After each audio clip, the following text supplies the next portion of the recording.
The first time my dad had a heart attack, I was 6 months old.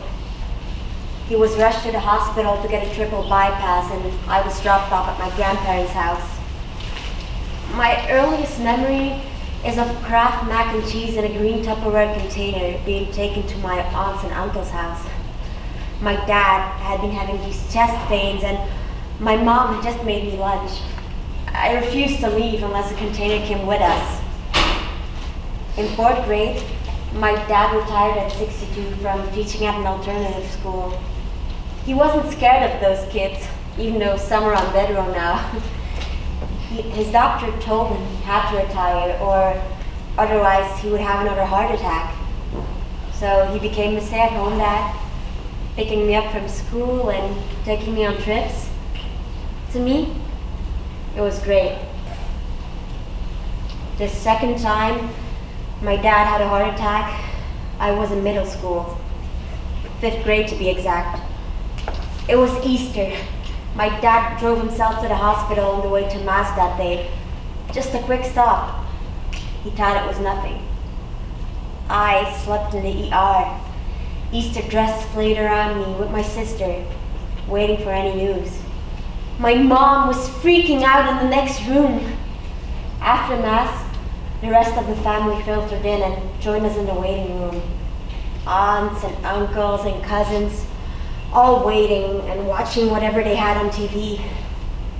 That's when he got his first stint put in. The third time my dad had a heart attack, I was in 8th grade.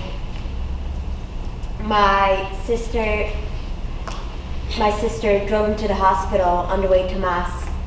Like, she drove him there, and because he thought it was nothing. It wasn't.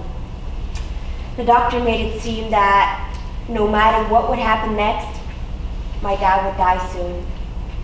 We'll just keep patching him up until we can't anymore. Great thing to tell us, right? But he got better, and he left the hospital, and everything went back to normal. Except for this time, he thought he was going to die. Freshman year of high school, my dad had another heart attack. During volleyball camp, my sister came and picked me up so we could go to the hospital.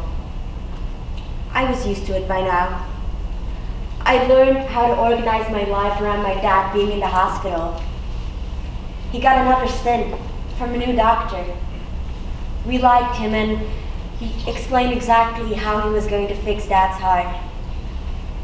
Now, I'm a sophomore in college, and my dad is doing all right. He's 70 now, so I do have some worries. Will he be there to see me graduate? I don't even have a boyfriend, but will he be able to walk me down the aisle? If I have kids, will he get to be the loving grandpa that I know he would be? I always know the best hospitals in the areas that I live, and I never quite get over the fear that he could be gone. Each morning, the sunlight slants through my window. I remember he's still here. So I make sure to call him in between classes and tell him all about them, because one morning, the sunlight might not come true. I love him. I make sure to tell him, and I'm sure he knows.